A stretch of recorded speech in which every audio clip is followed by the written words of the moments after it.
السلام علیکم ورحمۃ اللہ وبرکاتہ۔ ناظرین، اگر ابھی تک آپ نے ہمارے چینل کو سبسکرائب نہیں کیا تو ہمارے چینل کو سبسکرائب کر لیں اور ساتھ میں لگے بیل کے آئیکن کو ضرور پریس کریں تاکہ ہماری آنے والی ہر نئی ویڈیو کا نوٹیفیکیشن آپ کو بآسانی مل سکے۔ تو چلتے ہیں آج کے عنوان کی طرف۔ آج کی ویڈیو کا عنوان ہے اصحاب فیل و لشکر ابابیل۔ یمن و حبشہ کا بادشاہ ابراہا تھا۔ اس نے شہر صنعا میں ایک گرجا گھر بنایا تھا اور اس کی خواہش تھی کہ حج کرنے والے مکہ مکرمہ کے صنعا میں آئیں اور اسی گرجا گھر کا طواف کریں اور یہی حج کا میلہ ہوا کرے۔ عرب کے لوگ خصوصاً قریشیوں کو یہ بات بہت شاق گزری۔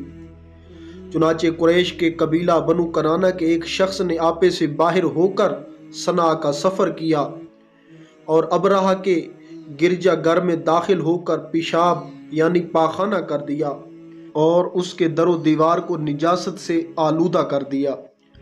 اس حرکت پر ابراہا بادشاہ کو بہت طیش آیا اور اس نے کعبہ معظمہ کو ڈھانے کی قسم کھا لی معاذ اللہ، اور اس ارادہ سے اپنا لشکر لے کر روانہ ہو گیا۔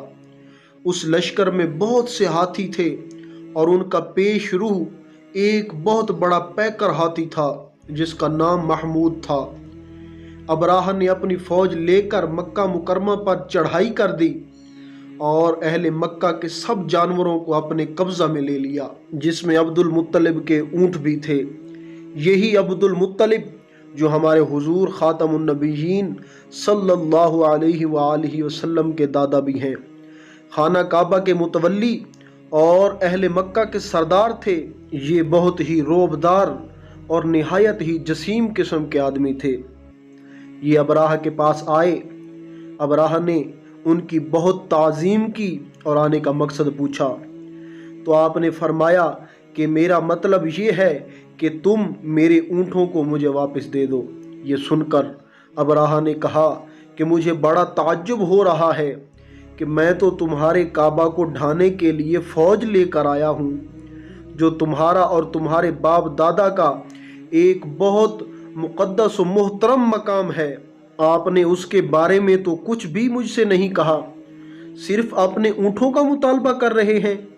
حضرت عبد المطلب نے فرمایا کہ میں اپنے اونٹوں ہی کا مالک ہوں، اس لیے اونٹوں کے لیے کہہ رہا ہوں، اور کعبہ معظمہ کا جو مالک ہے وہ خود اس کی حفاظت فرمائے گا، مجھے اس کی کوئی فکر نہیں۔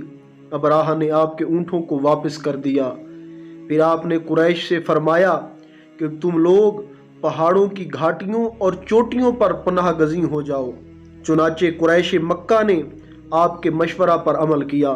اس کے بعد حضرت عبد المطلب نے کعبہ مکرمہ کا دروازہ پکڑ کر بارگاہ الہی میں کعبہ معظمہ کی حفاظت کے لیے خوب رو رو کر دعا مانگی، اور دعا سے فارغ ہو کر آپ بھی اپنے قوم کے ساتھ پہاڑ کی چوٹی پر چڑھ گئے۔ ابراہا نے صبح تڑکے یعنی صبح سویرے اپنے لشکروں کو لے کر کعبہ مقدسہ پر دھاوا بول دینے کا حکم دے دیا اور ہاتھیوں کو چلنے کے لیے اٹھایا، لیکن ہاتھیوں کا پیش روح محمود جو سب سے بڑا تھا وہ کعبہ معظمہ کی طرف نہ چلا۔ جس طرف اس کو چلاتے تھے چلتا تھا، مگر کعبہ مکرمہ کی طرف جب اس کو چلاتے تھے تو وہ بیٹھ جاتا تھا۔ اتنے میں اللہ عز و جل نے سمندر کی جانب سے پرندوں کا لشکر بھیج دیا، اور ہر پرندے کے پاس 3 کنکریاں تھیں، 2 پنجوں میں اور 1 چونچ میں۔ ابابیلوں کے اس لشکر نے ابراہا کی فوج پر اس زور سے سنگ باری کی کہ ابراہا کی فوج بدحواس ہو کر بھاگنے لگی، مگر کنکریاں تو چھوٹی چھوٹی سی تھیں، لیکن وہ قہر الہی کے پتھر تھے کہ پرندے جب ان کنکریوں کو گراتے تو وہ سنگریز فیل سواروں کے خود کو توڑ کر سر سے نکل کر جسم کو چیر کر ہاتھی کے بدن کو چھیدتے ہوئے زمین پر گرتے تھے۔ ہر کنکری پر اس شخص کا نام لکھا تھا جو اس کنکری سے ہلاک کیا گیا۔ اس طرح ابراہا کا پورا لشکر ہلاک و برباد ہو گیا جو چھوٹی سی کنکریوں سے ہلاک کیا گیا۔ یہ واقعہ جس سال وقوع پذیر ہوا اس سال کو اہل عرب عام الفیل یعنی ہاتھی والا سال کہنے لگے، اور اس واقعہ سے 50 روز کے بعد حضور سید دو عالم صلی اللہ علیہ وآلہ وسلم کی ولادت باسعادت ہوئی۔ اس واقعہ کو اللہ عز و جل نے قرآن مجید میں بیان فرماتے ہوئے ایک سورت نازل فرمائی جس کا نام ہی سورۃ الفیل ہے۔ ترجمہ سماعت فرمائیں۔ کیا تم نے نہ دیکھا کہ تمہارے رب نے ان ہاتھی والوں کا کیا حال کیا؟ کیا اس نے ان کے مکروہ فریب کو تباہی میں نہ ڈالا اور ان پر فوج در فوج پرندے بھیجے جو انہیں کنکر کے پتھروں سے مارتے تھے تو انہیں جانوروں کے کھائے ہوئے بھوسے کی طرح کر دیا۔